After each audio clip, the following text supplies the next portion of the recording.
Agar sizda bank kartasi, telefon raqami, mobil ilova, Telegram yoki internet banking bo'lsa, bu videoni oxirigacha ko'rishingiz shart. Chunki bugun men odamlar eng ko'p duch kelayotgan juda xavfli holat haqida gapiraman. Firibgarlar sizning pulingizni, shaxsiy ma'lumotlaringizni va hatto nomingizga kredit olish imkoniyatini bir necha daqiqada qo'lga kiritishi mumkin. Bu faqat katta tadbirkorlarga yoki ko'p pul saqlaydigan odamlarga tegishli emas. Bu har birimizga tegishli. Talaba, pensioner, ishchi, haydovchi, o'qituvchi, uy bekasi, kichik biznes egasi hamma xavf ostida. Men bu mavzuni mutaxassis sifatida oddiy tilda tushuntirib beraman. Nimadan ehtiyot bo'lish kerak?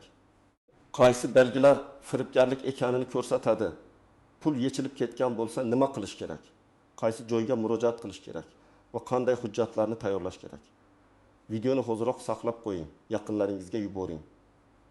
Kanalga obuna bo'ling va like bosing. Chunki bu ma'lumot bugun sizni, ertaga esa ota-onangizni yoki do'stingizni katta zarardan asrab qolishi mumkin. Avval vaziyat boshqacha edi. Odamlar pulini asosan naqd ko'rinishda saqlardi. Firibgar pul olish uchun odam bilan yuzma-yuz uchrashishi, aldashi, soxta hujjat ko'rsatishi yoki uydan pul olib chiqishga majbur qilish kerak edi. Xavf bor edi, lekin jarayon sekinroq edi. Odam o'ylab ko'rishga, qarindoshiga qo'ng'iroq qilishga, bankka borib so'rashga ulgurardi. Hozir esa hammasi tezlashdi. Telefoningizdagi bitta SMS kod, bitta havola, bitta ilovaga ruxsat berish yoki bitta ha degan javob firibgarga eshik ochib beradi. Oldin o'g'ri eshik qulfini buzish kerak bo'lgan bo'lsa, hozir odamning o'zi kalitini berib qo'yadi.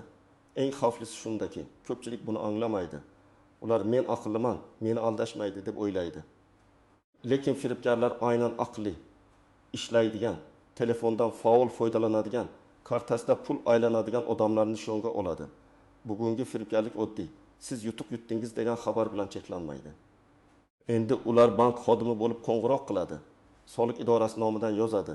Kuryer xizmati bo'lib SMS yuboradi. Qarindoshingizning ovoziga o'xshatib gapiradi. Sun'iy intellekt yordamida surat va ovozni soxtalashtiradi. Telegramdagi akkauntingizni egallab, sizning nomingizdan qarz so'raydi. Shuning uchun men bugun bitta asosiy fikrni qayta ta'kidlayman. Hech qachon kod, parol, karta ma'lumotlari va pasport rasmini tekshirmasdan hech kimga bermang.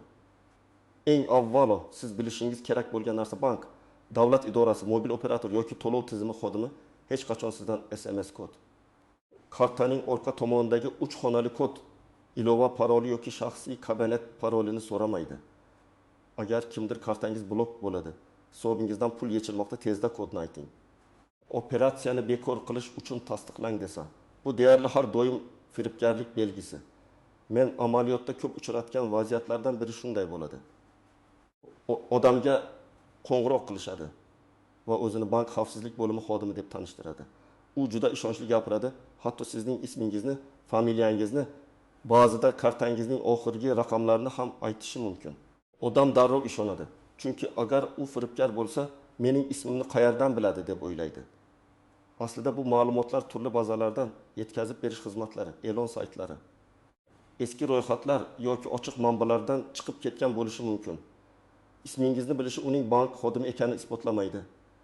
Masalan, bir odamning kartasida 3 million so'm bor. Firibgar unga qo'ng'iroq qilib, sizning kartangizdan 2 million so'm yechishga urinish bo'ldi.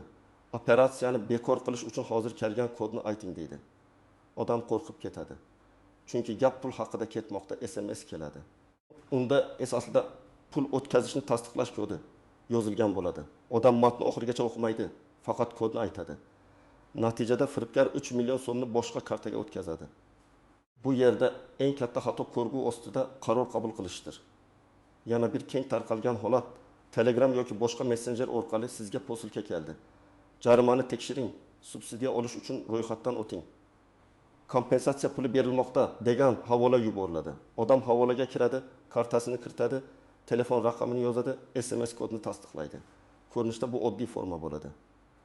Lekin aslida siz ma'lumotlaringizni firibgarning saytiga kiritasiz. U sayt haqiqiy davlat portali yoki bank saytiga juda o'xshashi mumkin. Logotip ham bor, ranglar ham o'xshash, matn ham rasmiy ko'rinadi. Lekin manziliga qarasangiz, unda ortiqcha harflar, g'alati domen, kimlar noto'g'ri yozilgan so'zlar bo'ladi. Birinchi navbatda kartasiga ish haqi tushadiganlar. Chunki firibgarlar ko'pincha maosh kunlari faollashadi. Ikkinchi navbatda ota-onalar va yoshi katta insonlar. Ular rasmiy ohangdagi qo'ng'iroqqa tezroq ishonishi mumkin. Uchinchi navbatda internetda savdo qiladiganlar, OLX, Telegram kanallar. Instagram do'konlar orqali narsa sotadigan yoki sotib oladiganlar. Chunki soxta xaridor men to'lov qildim, mana havoladan pulni oling deb yozadi. Aslida pul olish uchun karta ma'lumotlarini kiritish kerak emas. Pul o'tkazish uchun xaridorga odatda karta raqami yoki telefon raqami yetadi. SMS kod kerak bo'lmaydi. Kimlar unchalik xavotir olmasligi mumkin? Agar odam internet banking ishlatmasa, kartasida katta pul saqlamasa, havolalarga kirmasa, kodlarni hech kimga bermasa, xavf kamayadi. Lekin butunlay yo'qolmaydi. Chunki telefon raqamingiz orqali akkauntlaringizga kirishga urinishlari, pasport ma'lumotlaringizdan foydalanishga harakat qilishlari yoki yaqinlaringizni sizning nomingizdan aldashlari mumkin. Shuning uchun menda pul yo'q, menga nima bo'ladi degan fikr ham xato. Firibgar uchun sizning akkauntingiz ham pulga aylanadi. U sizning nomingizdan 10 kishidan qarz so'rashi mumkin. Real hayotga yaqin misol keltiraman. Tasavvur qiling, siz Telegramda do'stlaringiz bilan gaplashasiz. Ish bo'yicha guruhlarda turasiz. Bir kuni sizga Telegram xavfsizlik yangilanishi, akkauntingizni tasdiqlang degan xabar keladi. Siz havolaga kirasiz, telefon raqamingizni kiritasiz, kodni yozasiz. Shu bilan akkauntingiz boshqaning qo'liga o'tadi. U darhol sizning kontaktlaringizga tez yordam kerak, 500 ming so'm tashlab tur, kechqurun qaytaraman deb yozadi. Agar 20 ta tanishingizdan atiga 4 tasi ishonsa, firibgar 2 million so'm oladi. Siz esa keyin hammaga tushuntirib yurishga majbur bo'lasiz. Yana bir misol, internet do'kondan telefon sotib olmoqchisiz. Narxi bozordagidan 30% arzon. Sotuvchi aksiya bugun tugaydi. Oldindan 2 million so'm zakolat qiling, kuryer yuboraman deydi. Siz pul o'tkazasiz, keyin u yo'qoladi. Bu yerda ham sabab shoshilish va arzon narxga ishonish. Firibgarlar inson psixologiyasini yaxshi biladi. Qo'rquv, ochko'zlik, shoshilish, ishonch, uyat va yordam berish istagi. Ular shu hissiyotlar orqali qaror qabul qilish qobiliyatimizni pasaytiradi. Endi istisnolar va ko'pchilik bilmaydigan nozik joylar haqida gapiraman. Birinchi nozik nuqta. Hamma qo'ng'iroq ham firibgarlik emas. Ba'zan bank haqiqatan ham sizga qo'ng'iroq qilishi mumkin. Masalan, shubhali operatsiya bo'lsa, karta bloklanishi mumkin. Bank xodimi sizdan bu operatsiyani siz qildingizmi deb so'rashi mumkin. Lekin farq shundaki, haqiqiy xodim sizdan SMS kod so'ramaydi, parol so'ramaydi, kartaning orqa tomonidagi kodni so'ramaydi. Telefoningizga masofadan boshqarish ilovasini o'rnatishni talab qilmaydi. Agar shubhalansangiz, suhbatni to'xtating va kartangiz orqasida yozilgan rasmiy raqamga o'zingiz qo'ng'iroq qiling. Ikkinchi nozik nuqta, firibgarlar raqamni soxtalashtirishi mumkin. Telefoningiz ekranda bank raqamiga o'xshash raqam chiqishi yoki hatto tanishingizning ismi ko'rinishi mumkin. Shuning uchun faqat raqamga qarab ishonmang. Men doim bitta qoidani aytaman. Qo'ng'iroq kirib kelgan bo'lsa, qarorni siz qabul qilmang. Suhbatni tugating, rasmiy manbadan raqamni toping va o'zingiz qayta qo'ng'iroq qiling. Shu oddiy harakat ko'p hollarda pulingizni saqlab qoladi. Uchinchi nozik nuqta, masofadan boshqarish ilovalari. Ayrim firibgarlar muammoni hal qilish uchun Anydesk, Rusdesk yoki shunga o'xshash ilovani o'rnating deydi. Ular buni texnik yordam deb ko'rsatadi. Siz ilovani o'rnatsangiz, ular telefoningiz yoki kompyuteringiz ekranini ko'rishi, ba'zi holatlarda boshqarishi, bankingizga kirishi mumkin. Oddiy odam uchun bu juda xavfli. Agar siz texnik mutaxassis bo'lmasangiz va kimga ruxsat berayotganingizni aniq bilmasangiz, bunday ilovalarni hech qachon begona odam aytgani uchun o'rnatmang. 4-chi nozik nuqta, kredit va mikroqarz masalasi. Ba'zi firibgarlar pasport rasmingizni, selfi suratni, telefon raqamingizni va SMS kodni qo'lga kiritib, nomingizga onlayn qarz rasmiylashtirishga urinadi. Hamma joyda ham bu oson emas, lekin xavf mavjud.